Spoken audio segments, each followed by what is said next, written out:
We want to welcome everybody this afternoon to the final of our workshops, or at least our educational informative workshops.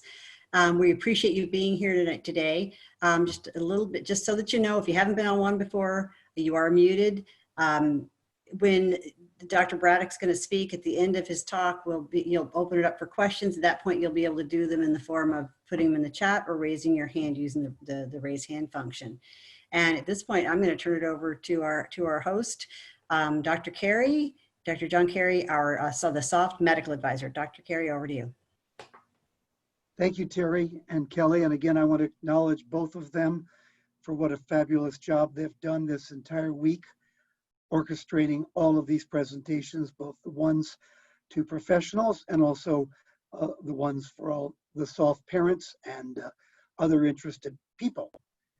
So it's a great pleasure and also an honor for me to introduce our speaker this afternoon, Dr. Stephen Braddock. Dr. Braddock is a professor of pediatrics at St. Louis University, where he practices as well at Cardinal Glennon Hospital. He's also the chief of medical genetics for their particular division. But we've had a long connection, both as academics. We've ran some meetings together. We've collaborated on projects together. But in addition, Steve is one of my dearest of friends. We first met when he was in his first year of pediatric residency at Salt Lake City, Utah. So I can brag and take credit for him now being in the field of medical genetics. After he did his residency with us, he trained both at UCLA and also at the University of California, San Diego with Ken Jones, who's one of the pioneers in the field of birth defects. After Steve has gone to two other institutions, he's back in Missouri, one of his home states, and as mentioned, is now a professor there. He and I have had interest in this topic of the risk for tumors in trisomy 18, related also to some of his own families he takes care of. And I will turn over this topic to Steve. Thank you. Thank you very much, John. And maybe everybody saw my head swelling as John was talking more nice things about me than I deserve. But it is a real pleasure to be here, and SOFT is a very important organization to me. This year, I had said I was looking forward to the meeting in Roanoke because that's where I attended my first ever SOFT meeting when I was at University of Virginia, and have tried to become more involved and a good representative for the organization ever since. What I wanted to talk about a little bit today is, rather than just overall health surveillance for trisomies 18 and 13 and related disorders, focusing more on one particular aspect that's becoming more prevalent both in the literature as well as in our discussions with families I take care of, but also with other physicians and with primary care providers and subspecialists, telling them what sort of things we really should be watching for that for many reasons, and I'll touch upon, have never really been discussed.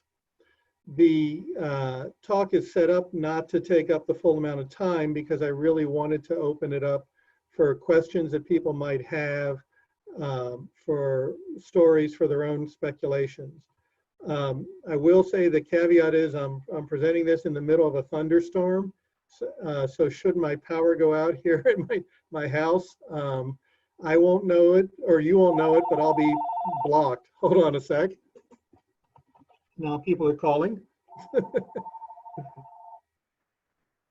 Okay, sorry about the problems with being at home.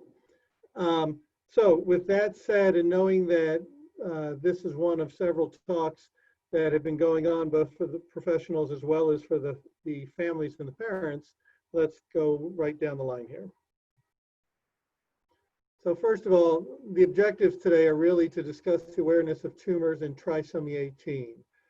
Normally when we do things for this conference, I know we talk about trisomies 18 and 13 and related disorders, and I'll touch upon trisomy 13 briefly, but the focus here, for reasons that'll become apparent, is really primarily on trisomy 18.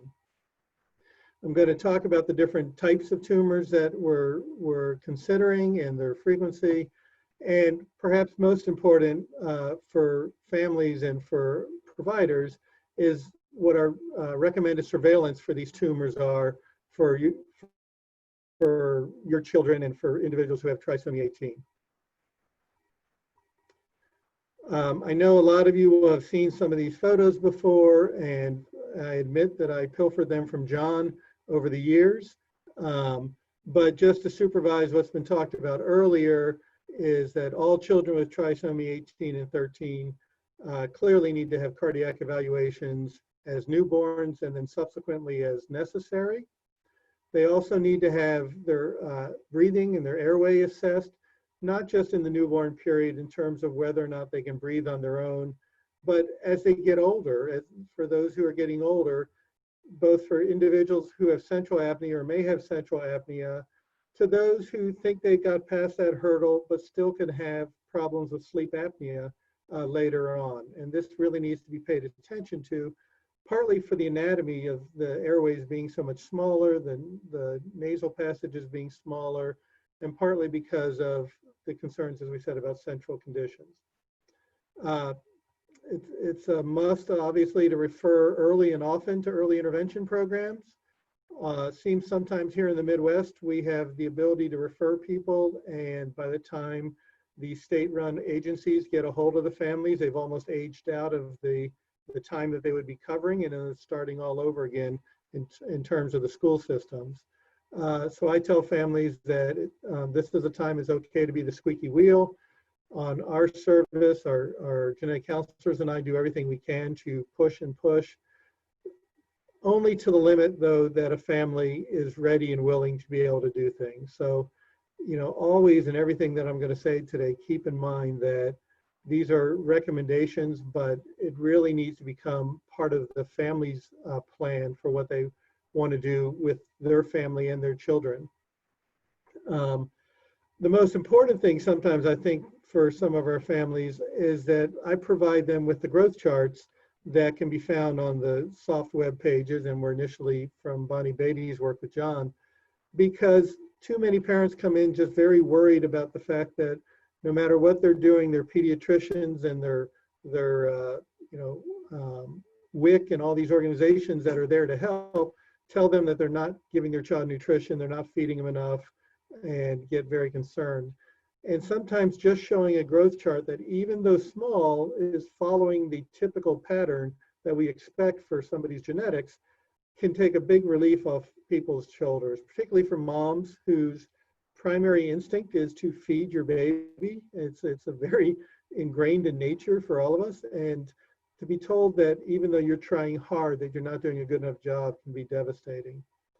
And then not to be hesitant about referring to feeding teams and dysphagia teams to give the child and give the family every opportunity to develop the best plan for feeding.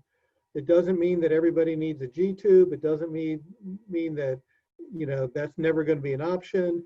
But let's talk about what the options are and evaluate that child to come up with the best plan for them and their family. Likewise, you know, the thing that we're really poor about in pediatrics and only slightly better on in genetics is to remember to check hearing. And this often gets left off, and my only caveat here and my full disclosure is, as some of you know, I'm married to a speech pathologist, so this has been ingrained in me for the length of my wedding or my marriage, and so I dare not say anything otherwise. But really, we're not very good clinically at determining who can hear or how well they can hear. I always talk to families about, yes, it's obvious your child hears, but is it crystal clear, or does it sound like they're speaking through water or what? And we don't know. And if you're dealing with a population that has an increased incidence of significant developmental disability, taking away one other sense that they may need to help to get on and navigate in their days is really important. So I really push early and often audiology evaluations. Whether the child has a cleft or does not have a cleft, I think this is critical. And the newborn screening that I'm a big proponent of, and that a lot of states, or the states, are now doing, doesn't cut it, because I'm not as worried what you hear on day one. I want to know what you hear on 6 months of life and further. Likewise, ophthalmology is a real critical thing. I generally like to have families evaluated within the first 6 months of life. And then based upon information that Dr. Cantrell, that Steve Cantrell has talked to this group about many times and taught me a good deal about, really paying attention to the photophobia and the bright lights and why the child is not doing as well in certain situations. And if it comes down to getting the tinted lenses that Steve talked about at the meeting, let's go for it. Again, I'm trying to optimize every possibility for that child to reach their potential, to have the best success. Assessment for scoliosis to me is always one of the questions I get asked the most. And I'll admit, it's one of the ones that I probably drag my heels on the longest, because so many children have poor truncal tone that depending on how they're being held and sat, anybody can look like they have scoliosis, whether it's truly prevalent or not. So, you know, we do pay attention to it, and I do want to make sure if children are having, whether it be bony issues or neurologic or spastic issues that are causing scoliosis, but just because somebody eyeballs your child and says, oh, look, their back's curved, make sure how they're really positioned and how their tone really is. And then in older children with trisomy 18, you know, we still pay attention to the scoliosis and again, the photophobia, but now also trying to see what is the vision this individual has. We know that there's going to be profound developmental disabilities, but don't let that be the end all for what your child's going to do. We, you know that many children will have different levels that they develop. And we also know that across the board that there are some things that in the children who have full trisomies, at least, not mosaic, but full trisomies, as much as we hope, we don't make a lot of progress in, for instance, speech and language communication. But that doesn't mean that you don't try. And I think that too many people have been told by health professions and others, well, just accept, you know, your child for who they are and enjoy your days while you have them, and they're probably numbered and so on, which is the antithesis of what I feel. I think that we work with the kids and we work hard and let them show us what they're going to do. Just because all your other children, you know, walked when they were, you know, 1 year of age, or, you know, reach whatever milestone. In this case, don't assume that they're not going to, or they're not going to do some of these things. Work and see, and try and prove the doctors wrong. This is one of the great times to try and prove us wrong. And that brings me really to the heart of today's discussion, and that's to look at tumors. And tumors have been an issue that have been of increasing concern for our families of children with trisomy for quite some time, really. And looking back, trying to get ready for today's talk, seeing that some of the first reports of tumors with children with trisomy 18 go back as far as the early 1960s. But at least in the last century when I was in training, and even with Dr. Carey as my mentor in Salt Lake, I can't say I really paid much attention or knew much about tumors occurring in trisomy 18 until relatively recently, and that's an embarrassingly relatively recent statement. And that's something that has to be paid attention to, because it's another part of life. And the reason it hasn't been, I don't think is that hard to figure out. It's that most people were so concerned with, is my child going to survive the first week of life or the first month of life? And then what about this heart defect and all? And nobody really worried about long-term issues that would develop over time. So here's why this has become so important to me. And in effect, these are two patients that I follow here, and I know neither of them, I don't know if they're on the phone or not, or on the call, but I know that they both would be very happy if I brought this up. On the left is Shelby, and on the right is Ashley. And these two young ladies have taught me more in the last 6 years than I think I've learned in the previous 15 or 20 regarding both trisomy 18 as well as that humbling thing for all physicians, always trust the parents. Shelby was born, she's now about 6.5 years old, and I first met her around 6 months of age. And at that point, I was going through my normal routine, talking about trisomy 18 and positives and realities and all the things that you guys are all aware of. And at one of the visits, Mom brought up, what about, should I get a ultrasound of her kidneys for Wilms tumor? And I looked and said, really, we're dealing with heart defects and clefts and seizures and, Wilms tumor, yeah, it's been reported, but it's so rare, it's not going to be worth it. And sure enough, she had some kidney reflux, and on one of the ultrasounds, initial ultrasound was normal, and then on a repeat ultrasound, a mass was noted in her kidney. And at 22 months of age, Shelby was diagnosed with bilateral Wilms tumors. And Dr. Braddock was left to eat crow and apologized profusely for not getting that one. And my penance for that is that, as her mother knows, is every time we have our residents come in, every time we're teaching the medical students, I give them that story because it's okay for me to admit I was wrong. And it's very important for other health providers to know we can be wrong.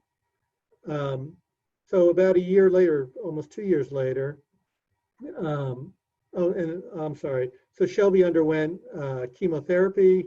She's had surgeries. It's always a concern that there's still what we call nephrogenic rest in her kidneys, and this is a bilateral disease.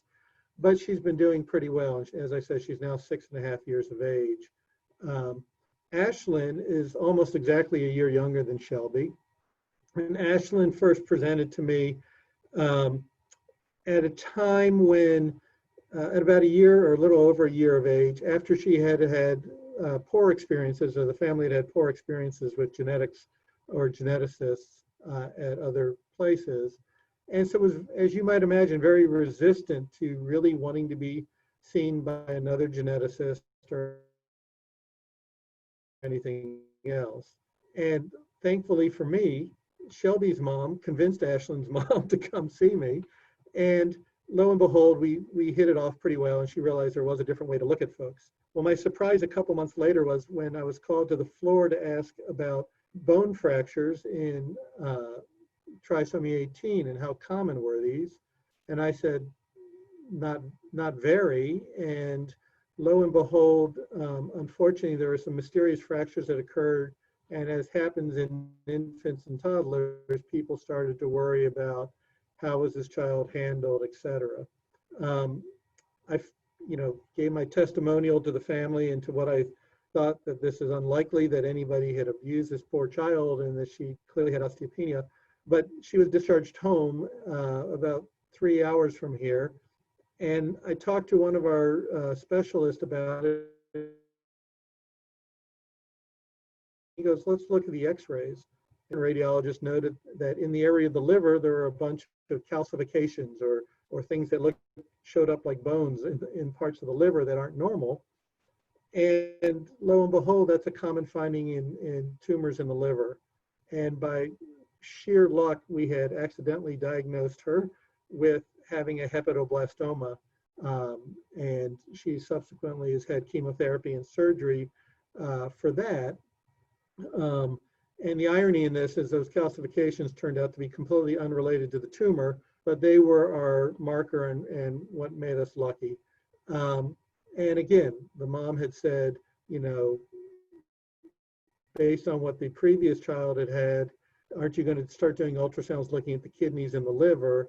And this time, before we got to there, we had come up with this diagnosis. I'm happy to say that Ashlyn's now 5.5 years old and is also doing well, although she's continuing to have surveillance for her tumors. So having these two children in my professional life, about a year apart from each other, two moms who became very close friends, and one with the Wilms tumor and one with the hepatoblastoma, caused me to take better look at myself and introspection and say, maybe I really do need to pay attention to this idea behind, can tumors occur in trisomy 18? And if so, is it at an increased risk? Is it just an anomaly? Or what's the real problems behind it? So as usual, I went to my first source, which is not the internet. It's usually Dr. Carey. And in this case, it's the combination between Dr. Carey and SOFT with Ann Barnes helping, and trying to say, is there an association, or looking into, back in 2016 at least, was there an association between Wilms tumor and trisomy 18? It had been well recognized in the SOFT community and in several patient populations that there had been talk about trisomy 18 and tumors, and even doing tumor surveillance, but there had been very little officially published on that. There had been a presentation by John and colleagues as an abstract in the 90s. And then as part of a book chapter and part of the Care for Children with Trisomy, John had made comment about it, but not based on any big prediction. It was just his recommendation at those times. And because of those, people didn't seem surprised when I first started bringing this up, but we couldn't find any information that really said there is this increased risk and this is what it is and where do we go from there. So this is based on some statistics that John had done some time ago that was trying to look at the risk just for Wilms tumor in trisomy 18. Wilms tumor is a embryonic cell line tumor of the kidneys. It can be unilateral or bilateral. It tends not to be a cancer that metastasizes, but it can grow to great size and it can push on lots of different organs to cause a lot of trouble. And so picking it up early leads to better treatment. And treatment can be curative with chemotherapy and surgery, or it could be palliative. But based on some calculations that he was doing over his career at the time, and based on 34 years worth of knowing patients and how many he had heard that had a Wilms tumor, John had worked out numbers to come up with a potential risk of trisomy 18 and Wilms tumor of about between 1 in 100 and 1 in 200. Really comes out to about 1 in 112. Okay, and so that's pretty amazing. That's 1% of the population for a condition, for a Wilms tumor that otherwise occurs in about 1 in 10,000 people. So that was very significant, but again, no major recommendations came from this across the medical community. John had recommended considering doing ultrasounds starting at 6 months of age and doing them every 6 months in one of his treaties, but didn't really pursue past that. These are numbers that we had done at that point. We couldn't do the same thing for hepatoblastoma because the literature is, most cases are not in the US, and it's hard to figure out the birth rate around the rest of the world at this time. So I only put that one in. And then in 2016, a couple of important papers came out from a group in Europe on tumor profiles, both in trisomy 18 and a separate paper in trisomy 13. And what they looked at is all the reports that they could find in their institutions of children who had tumors, what kind of tumors they were, whether they be Wilms tumors or hepatoblastomas, whether they be treated or not treated, and tried to collect all the subsequent data and case reports to add to this massive list. And these went back as far as those early cases in the early 1960s and as far as another case from 1969.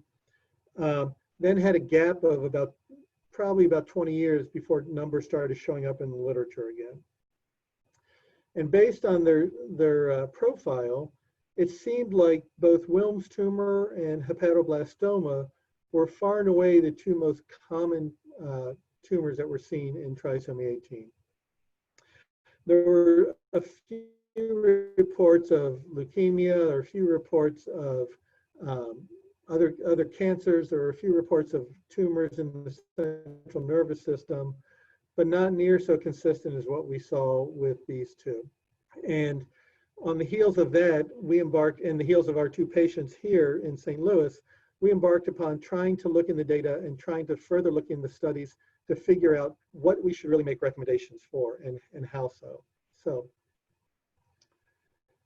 based on that paper, based on a paper that Shannon Pharmakist and I and John and Ann were part of in 2018 that I'll show later, and then subsequently looking in the literature now since our papers came out, and then talking to Ann Barnes and sort of culling the data out of the soft database as recent as this week. These are now the number of case reports that I was able to find in terms of trisomy 18 and tumors that are in the literature. There have been 49 reports of liver tumors, hepatoblastoma, and 22 reports of Wilms tumor. Now, in the soft database, there are 19 hepatoblastomas and 9 Wilms tumor cases. And at least 2 of those cases, the 2 that I was a part of, have been also reported in the literature. So you can't completely go and just add these all in separately. I don't know about the other patients in the soft database, how many were included in any of these other papers. We also noted that it's hard to look in the literature because some of the cases were reported by different authors multiple times. And this was really prevalent in some of the Japanese papers. And it took us going down to realizing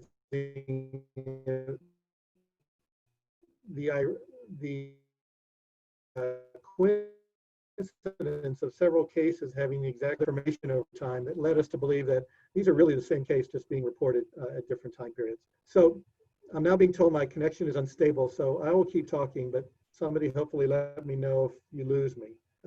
John, you can text me if you lose me.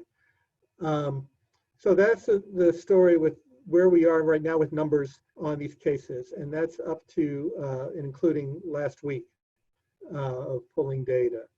I've had one subsequent case here in St. Louis.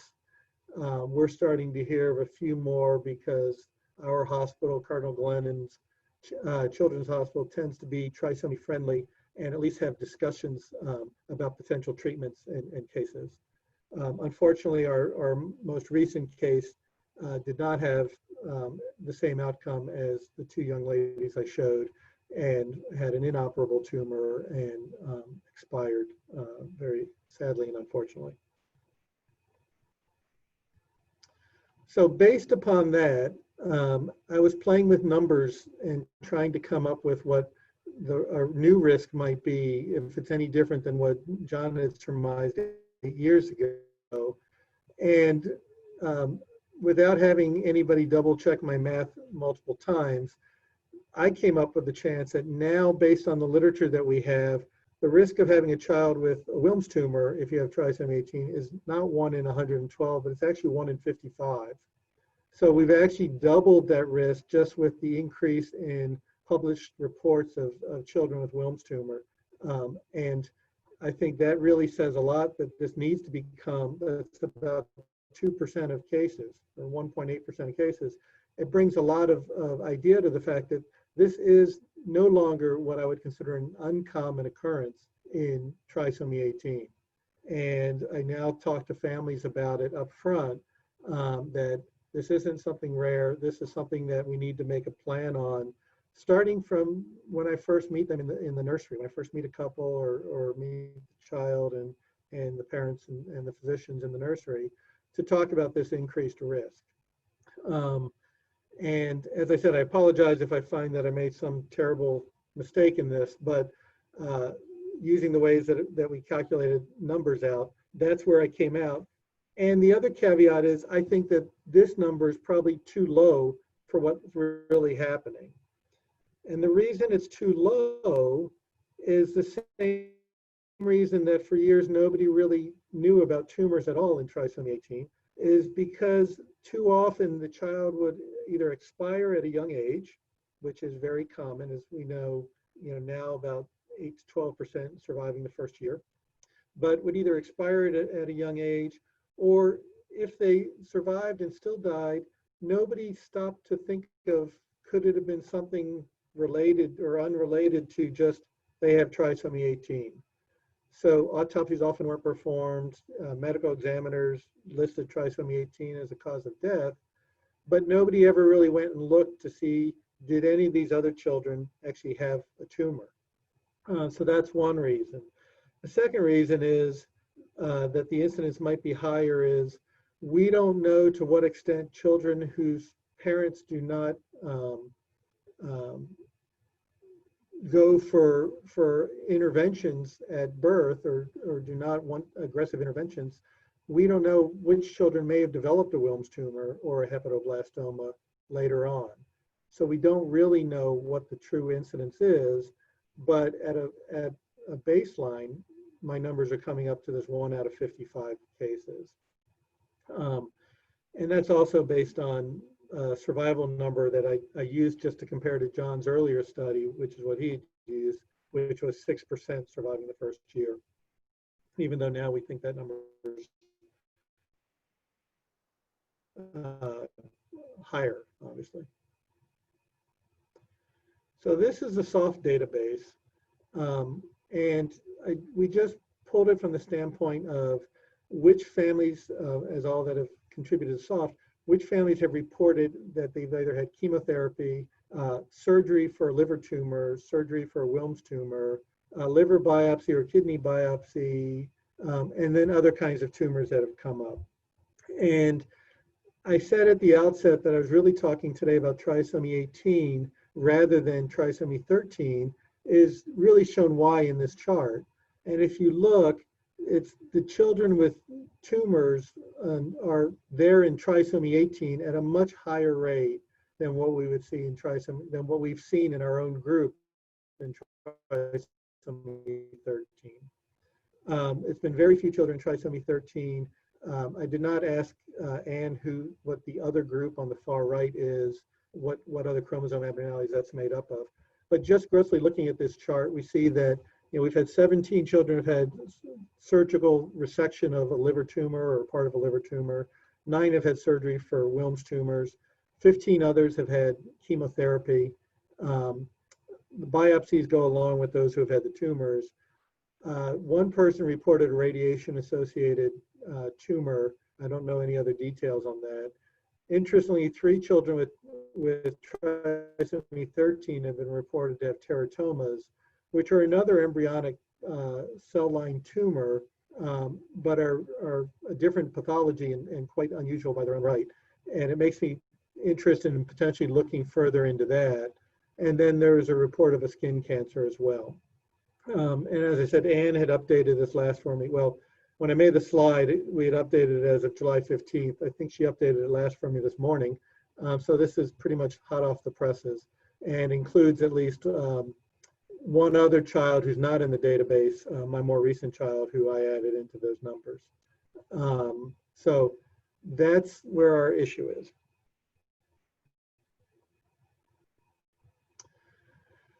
So as I said, a few years ago, we had had this question, and Shannon Farnicus, who was our head of radiology here at the time, and I were really interested because of these 2 young ladies who had these tumors to say, how come nobody's made any predictions about this or recommendations?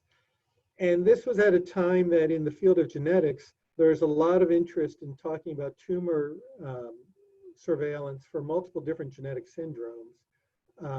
A group run by a woman, a geneticist named Jen Kalish out of Philadelphia, at a children's hospital in Philadelphia, had been in the process of surveying all different pediatric genetic syndromes with tumor risks and trying to make recommendations. And the vast majority of these are based on a common genetic, relatively common genetic syndrome named Beckwith-Wiedemann syndrome,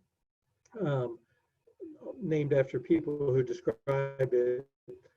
And individuals who have that condition do have an increased risk of tumors, particularly Wilms tumor and hepatoblastoma, the same type of tumors. And we've been doing surveillance on that population for many years. And the only change has been how often we do that surveillance. So when I first was starting out in my career, we were looking at, every 6 months doing ultrasounds for the first couple years of life. And now we're up to every 3 months to the first 7 years of life. And sometimes some people will go further into adolescence, some will not, based on how quickly these tumors can grow.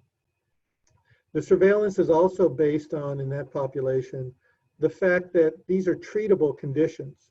And yes, they're cancers, but if you pick them up early, and if you initiate treatment early before the masses are large, the outcomes have been pretty good. So it's really important from that standpoint to pick that up. And so Jen Kalish and I were talking at a meeting about this and about trisomy 18, and she went back into her database. And at that point, they had a sporadic case here or there, and nobody had paid much attention to it. And after our conversations, they went back and they added recommendations for trisomy 18 tucked in the back of one of the protocols, but basically said we should do the same thing for trisomy 18 that we do with Beckwith-Wiedemann. It was very nice and convenient, other than in the academic world, she published before we did. So you know, it made it look a little different academically that way for us, for her to take our recommendations.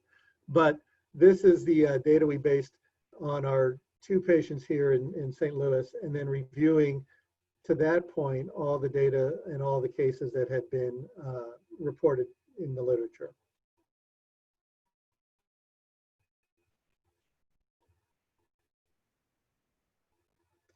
So what is the recommendations? So what we recommend, again, this is based on the same for this condition of, has a baseline blood test for an AFP level, which stands for alpha fetoprotein. And this should be done at birth or near birth. And I tell every family, I tell every physician that this level is going to be very high. Even if they don't have the condition, it's going to be very high because all newborns have high AFP levels. I also tell the laboratory that this is an infant that we're testing, not a woman for pregnancy, because this is one of the tests that can be done in pregnancy on women too. And I've got a lot of strange questions about why I'm checking children for pregnancy. But we get a baseline level, which is often in the tens of thousands of numbers. And then I say we watch it. And then we start screening and repeating that level every 3 months. And it should trend down and go away, or not go away, but it should trend down and go into a normal range, usually by about 6 months of life. And we'll do that surveillance then until that child is 4 years of age. We'll do blood work every 3 months, with the caveat being that if they develop a liver tumor, and I'm sorry, the AFP is made in your liver, so it's an indicator of a potential liver tumor.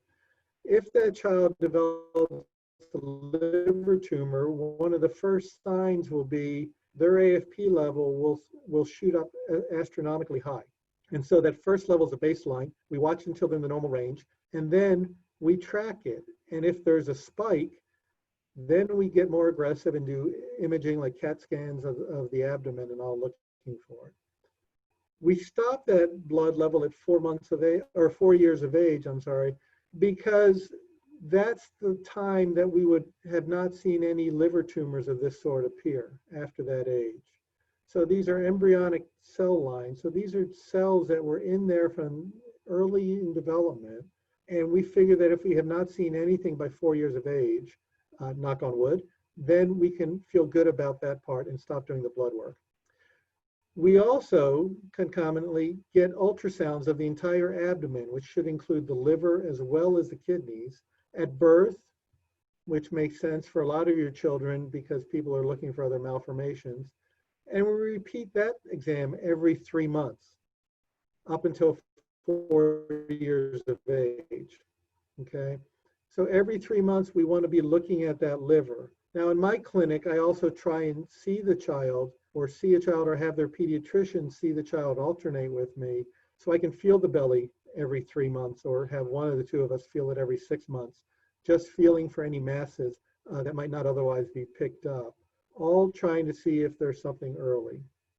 After 4 years of age, we continue with the kidney ultrasounds every 3 months, but no longer need to do the liver. And the reason I have a question mark saying from age 4 to 7 goes back to what I said a moment ago, that when I started this, I was following children in the mid-teenage years. Then I cut down to about age 10, then age 8, and now the current recommendations are probably that we're okay to stop around age 7 for the children with Beckwith syndrome. We don't really know for trisomy 18. And there's been at least one case of a teenager developing with trisomy, not developing trisomy, but with trisomy, developing a Wilms tumor or being picked up in adolescence, in early adolescence. So I'm not sure at the tail end of when we can stop, but as you know, our numbers of the population that are in that adolescent age is really pretty small. And I would feel comfortable with moving ahead and continuing even every 3 months afterwards. But at that point, a lot of the families have gotten, exhausted coming in that often just for the tests. Now, this is our recommendation, and it's not different than what I would tell you if you came to my clinic with one of these other tumor-associated syndromes. But it had not been put out in the literature per se, other than in comments up until this point. I know in one of the textbooks that a lot of pediatricians use and a lot of geneticists use, that Dr. Carey had early on made the suggestion to do this. And in the newest edition that's coming out, I think that, that it's going to be a little stronger feeling. I hope that he can say, and he can chime in at the end of this, but I think that there's going to be a little stronger push. And this has gotten spread, this information is spread incredibly rapidly, not through medical meetings and talks to physicians, but actually through SOFT members and through the parents' social media groups. So I have physicians from a lot of different areas contacting me now, asking me to tell them about this screening recommendation that their patients have told them about, which to me is a really incredible way to get information out there. And it's a really incredible flip of the way that we generally have disseminated medical recommendations. Granted, these are still scientifically based, but because they're in an area where most physicians aren't necessarily looking at that literature, the parents are the ones who are spreading that information to the physicians and helping to improve the care and the surveillance for all. So kudos to every one of you. Now, I do have a couple of caveats, and the first one is far and away the most important of all these, and I think that it's the credo that I have lived by all along when I'm taking care of children with trisomy, and that's that this is screening, and I feel that we all should offer it, but it's really up to the parents to make the final decisions as to whether they want to pursue this or not, or when they want to start or for how long. In the newborn period, it's easy for me to say, get an ultrasound and do an AFP level, do a blood test. But there's often a lot of other more pressing matters. How's my child breathing? What's the heart look like? What's the brain look like? Are they seizing? Are they, do they have apnea? And this can often fall by the wayside that people don't think about. I still make sure we talk about it because I think it's important for everybody to know that this is something that's there. And if the family wants to say they want to be an interventionalist and do as much as they can, then this is one of the things that we should be talking about doing also. It's non-invasive and it's an easy enough thing to look at.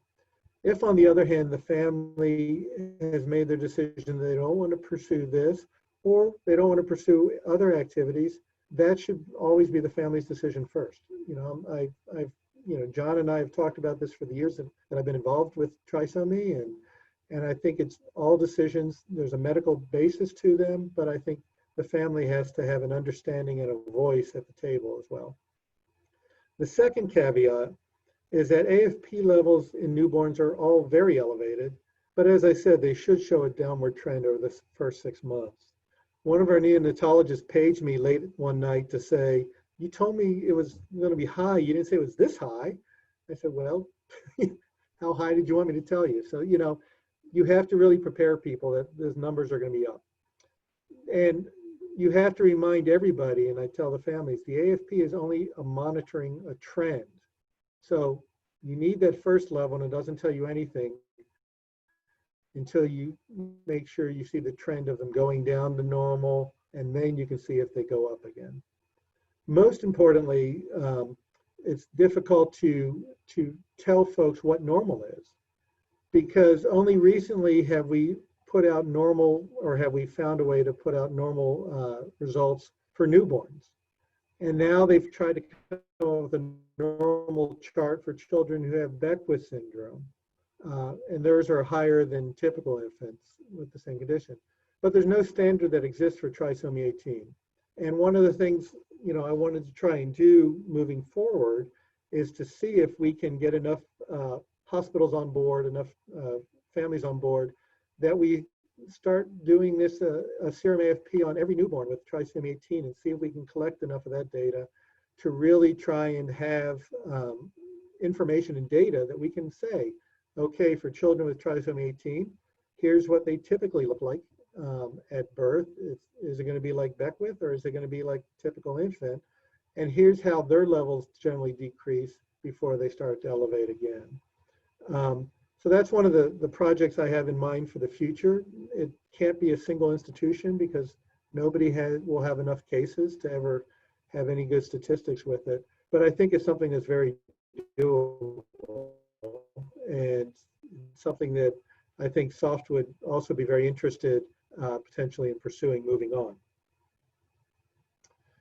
So with that, I want to always remember that, you know, the real support for all this and the real goal I have is to take care of your children, to help your child, regardless of what their trisomy is, regardless of their underlying condition, be able to live to their fullest, be able to have you families understand to the fullest of what's going on and what are the potential things for their child, and really to make sure that everybody has the same opportunity for medical care and medical understanding, regardless of the diagnosis. I want to treat people by, you know, this is Johnny or this is Susie, not this is the T18 in room 2 or the T13. And that's really important. And I only learned that, and I want to end by thanking the people that got me here. Obviously, you all know the person in the middle is John. And these are more recent pictures of Ashley on the left and Shelby on the right that their parents were kind enough to share with me. And without all three of these people, I wouldn't be sitting here trying to give this lecture and this talk to you guys. So thank you all very much. And I'm happy to take any questions. I can figure out how to stop sharing.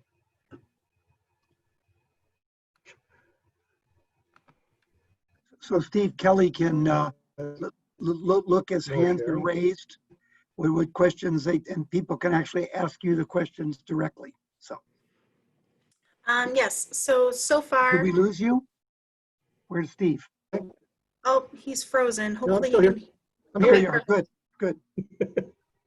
So our first question comes from Beth, and she asks, what does AFP stand for? AFP stands for alpha fetoprotein, FETO protein. Most people hear of it because in pregnancy, it was part of the screening test that women still get some, but used to get more often for looking for trisomies and neural tube defects. And then we have another question. It says, do you have any data or information on T18 kids with liver scarring? I do not, off the top of my head, know any data. Is the questioner asking in terms to liver scars from liver damage or from tumors? She doesn't specify. If Chelsea can write back in, she said not from a tumor. Not from a tumor. No, Chelsea, I don't have a reason for that. I know that there are several things that can occur in terms of liver issues in kids with both trisomy 18 and 13. One of the, there's another malformation that has come up and been reported, and we've had a few cases here that I've presented in the past on having what's called a choledochal cyst occur in your liver as part of your biliary system, your bile system. And surgeries for that can also lead to scarring, and chronic bile reflux can lead to scarring. John, I don't know if you know anything since you're still on otherwise, but I can't think of any other scarring issue, why it would be Yeah, associated. they might use the term scarring for hepatic fibrosis, the medical term, which we see in a number of different syndromes, but nothing related to trisomy 18. So I haven't heard of liver scarring or, for that matter, hepatic fibrosis before. Biliary atresia, you mentioned the colodoca cyst. Just thinking about this as a question. So we know that there are reports of blocked bile ducts other than colodocal cysts, biliary atresia. And I can imagine that might cause a secondary scarring, but I've not heard of it in trisomy 18. Okay, and then Chelsea also asks, when do you need to worry about the AFP number? What is the magic number that lets you know something is going on? So once the levels have returned into a normal range, then we watch for increases. And so the normal range is like less than 8, I think, off the top of my head, but single digits or very low double digits.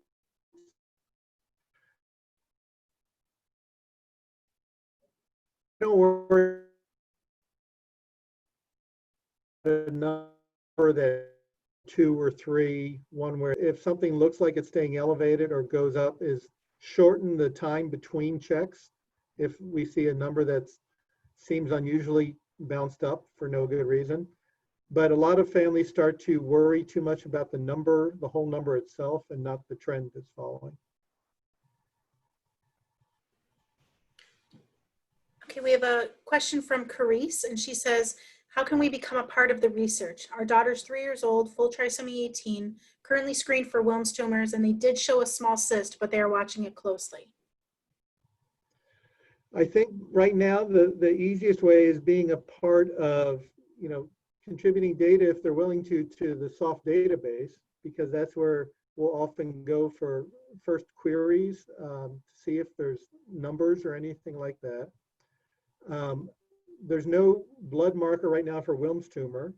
The marker is still for AFP. So if their daughter is already 3, she'd be just getting AFPs until she's 4 at that point.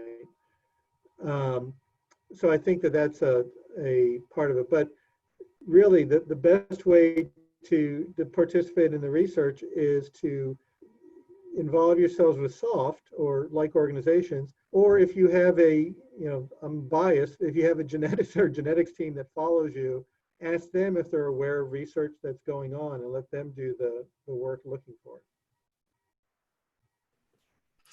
Excellent. We have a question from Elizabeth, and she says, is there an increased risk for tumors when a kidney abnormality is already present? For instance, horseshoe kidney. There's not a known increased risk for the tumors itself. We've seen tumors in horseshoe kidneys, the same kind of Wilms tumor, but that alone does not increase your risk. As I'm sure you're aware, children with trisomy have an increased risk of horseshoe kidneys as well.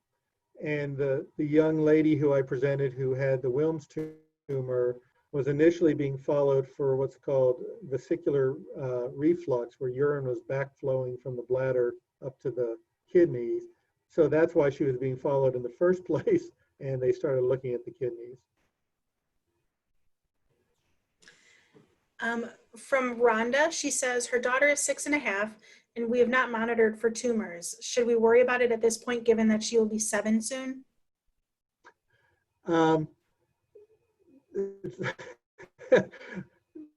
It's a fair, tough question. I would not be so concerned about the liver tumor. I think the concern for the kidney tumor is still there, theoretically. I suspect each year it will go down, although we don't know what percent goes down. And you can ask just to have an ultrasound of the kidneys to be certain if it's going to, help you feel better from that standpoint. We have a question from Dr. Cantrell, and he I said, don't answer these questions. he asked if the St. Louis Blues will win the Stanley Cup again this year. I'm still living in reruns on television. So the Cardinals won the World Series again, and the Blues will win the Stanley Cup. I wonder. And I can't root for Calgary because I'm not allowed to cross the border right now. we have a question from Brittany. She says, are there any trials or alternative options if the child has pulmonary hypertension and is denied a resection? I'm assuming that the pulmonary hypertension is due to a congenital heart defect or partly treated heart defect. And that becomes really hard. All the children that I know with trisomy 18, whether they've had heart surgery or not, and I don't know this to be true for trisomy 13, so I'm just talking about 18 here. In my recollection, they all have developed some form of pulmonary hypertension, and it's just how severe has it become. Several children have been treated with medication that seems to have helped, whether sildenafil being a common one, Viagra being a common one that's used. But a lot of times, if there's an underlying cardiac issue still that is not operable, then we run out of risks, or we run out of options. I'm sorry. What I would always recommend is ask for second opinions. I think the parents, and I'm sure that John would agree, I know he's been in the same boat. Our institution gets lots of phone calls from other institutions, and we talk over, we ask to see all the data. Instead of having families fly all over the country, we just ask to see all the data and go over as a team. We go over the heart surgeons and the cardiologists and the intensivist and so forth to see if there's anything different that can potentially be offered or not to that child. And if, depending on your institution, if they haven't done that, or if they've just flat out said your child has trisomy, there's nothing else we can do, then I think it's fair to ask, can we get another opinion? It doesn't mean there will be anything that somebody else can do, unfortunately, but at least sometimes it helps parents feel a little more at peace with their decisions at that point. Steve, you I agree, had the John? impression, or Kelly, I had the impression that question had to do with they weren't able to get a resection done of Wilms tumor because of the surgery involved with the pulmonary hypertension. And were there other options, which I think would bring up chemotherapy or radiation, having their own risks, especially in the light of somebody with trisomy 18 and pulmonary hypertension. I'm sorry if I misunderstood that. Yeah, exactly. Yeah. They clarified. I'm sorry, Brittany, I misunderstood. I think that it becomes an issue. And again, we've been in the same boat, and chemotherapy is something that can be tried, and there's different, degrees of how aggressive. There have been publications out showing that the kids with trisomy 18 and liver tumors don't necessarily need a different regimen than gets used in other patients who have the same liver tumors. But if they're more fragile, if their heart's more fragile, it could push them harder on that standpoint.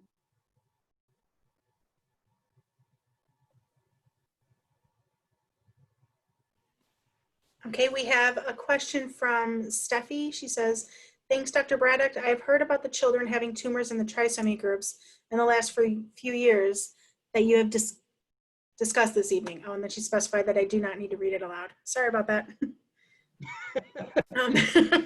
But I appreciate that. That's reassuring because it validates what I've been noticing. Thank you very much. That helps. Okay. I don't see any other questions coming in. I don't see any hands raised. So if you do have a question, type it in the chat. Let us know. While we're waiting there, there's a question. Sorry. Yeah, Chelsea asks, do you have contact info in case we have questions later? I do. I don't know what the best way it is to get out to everybody. Probably Soft can probably put my contact info out there too, but my email is my last name, Braddock, which probably on your screen somewhere, at SLU for St. Louis University, slu.edu.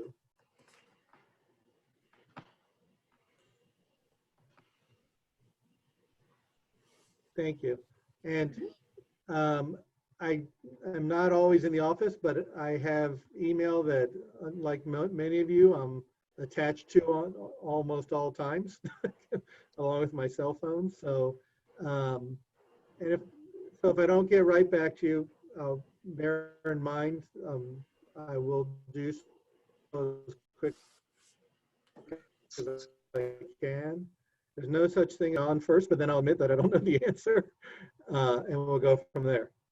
Yes, Steve is a very good email responder. So Steve, if there are no questions, I had kind of a comment and a question. Sure. Are there any questions, Kelly? I don't want to. Nope, you're good. Okay, so my comment was that the teratoma and trisomy 13, like you said, I think that deserves study.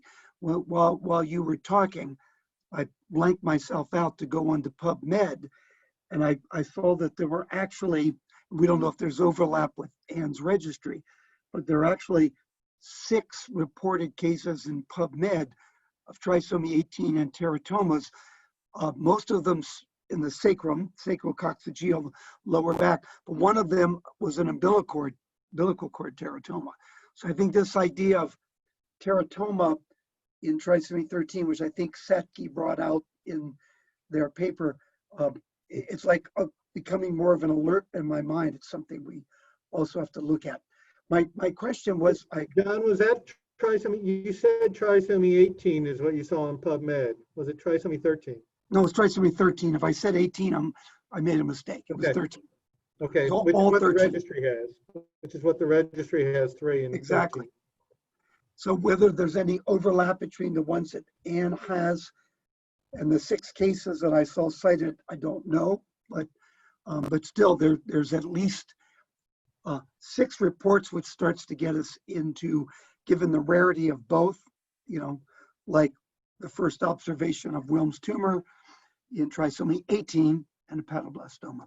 Yeah. But Mike, I appreciate your helping to relook and refine anything about the risk, so that your numerator of 22 cases, were they all from the U.S.? They were from the, probably not. I have to go back and look because I just added the literature cases that I looked without splitting them out. So I don't know how many were Europe or Japan. So the next time we're together, when we can get together in person, we'll keep looking at that question. Right. And I thought about that as I was doing it, because that's why I left the liver tumors out, because so much of that was from Japan or from Europe, not from the US. So, and as you rightly did before, we just don't, unless we looked at world birth populations, and my calculator doesn't go out that far. I don't have enough fingers to count that high. I also like your idea of seeing if we could orchestrate some kind of multi-center study to collect the alpha-fetoproteins from infants and have a fairly large number to be able to do what they did in Beckwith-Wiedemann. What is the normal? What is the alpha-fetoprotein in trisomy 18 compared to typical and compared to Beckwith-Wiedemann? Yeah, I think it's the only way that we'll get enough numbers, and we may not have as far out as a curve because of survival. No matter what, as you all know, our children with trisomy 18 have still decreased survival. So we may not have as many long-term data points, but they're all born. So we should be able to get an initial one at least.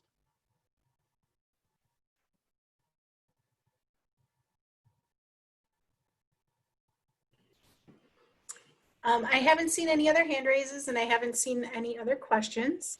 So I want to take this time to thank you, Dr. Braddock, for taking time out of what was your very busy day today to meet with us and present to our families. We do really appreciate it.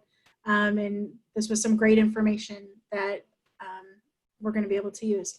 I want to let everyone know that we will have this presentation up on our website in the next couple of days. So if you were not able to be here, or you know people who are not able to be here, they'll be able to watch this back later. We do have several other events happening this week. Tomorrow we are having our moms and dads groups. So if you haven't registered for those, head on over to the website, trisomy.org, and register for those. And we also have our closing ceremonies happening on Sunday. So you can head on over and register for that. With that, I just want to thank everybody for being here. Thank everybody for all your great questions and your participation. And we will see you again very soon. Sounds good. Thanks, everybody. Miss seeing you in person.